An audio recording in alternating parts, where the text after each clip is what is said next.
Brandon Scherf, former Washington Redskin, Pro Bowler. He's 33 years old, 10 years in the league, just coming off of Jacksonville. He's possible. You mentioned James Daniels, the guard from Pittsburgh, started with Chicago, 27 years old. If they're Will going to Fries. upgrade, Will Freeze. If they're going to Fries. bring another guy in, I'm pretty sure it'll be a younger guy, a little bit younger, 27, 28 years old. You got Will Hernandez, a former mid-round pick from the New York Giants a few years ago from Arizona. He's 29. Mekhi Becton.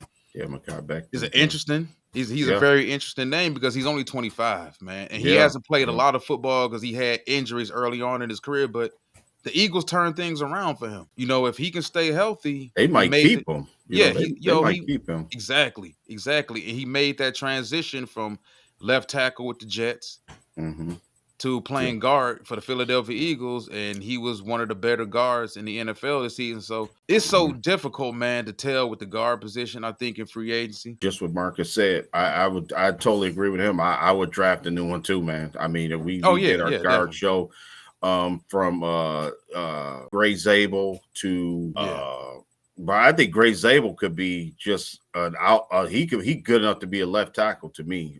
Tyler Booker is a guy. You know, it was on one of your guys' wall. I really like Tyler Booker. I'm liking him more and more every day. I see more tape.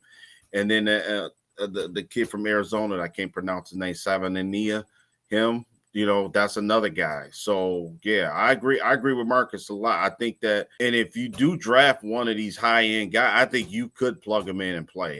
That's how I feel with the offensive line that we do have. And I wouldn't be afraid to put a rookie in there at guard with Ragnow, with Sewell, with Decker.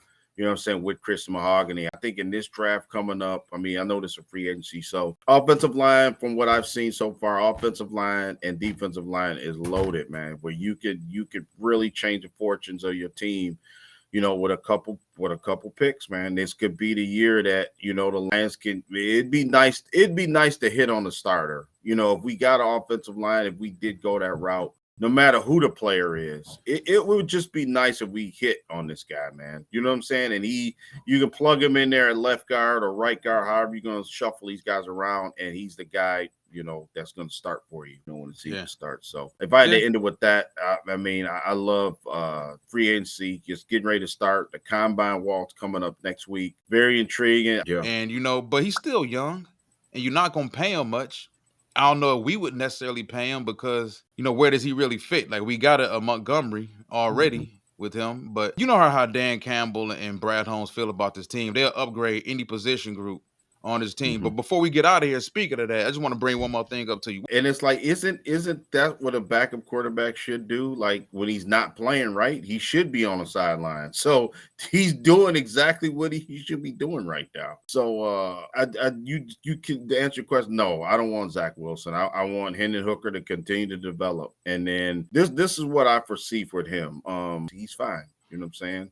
Of course. Man, it just bugs me, man. It bugs me. Corey Patterson touched on it.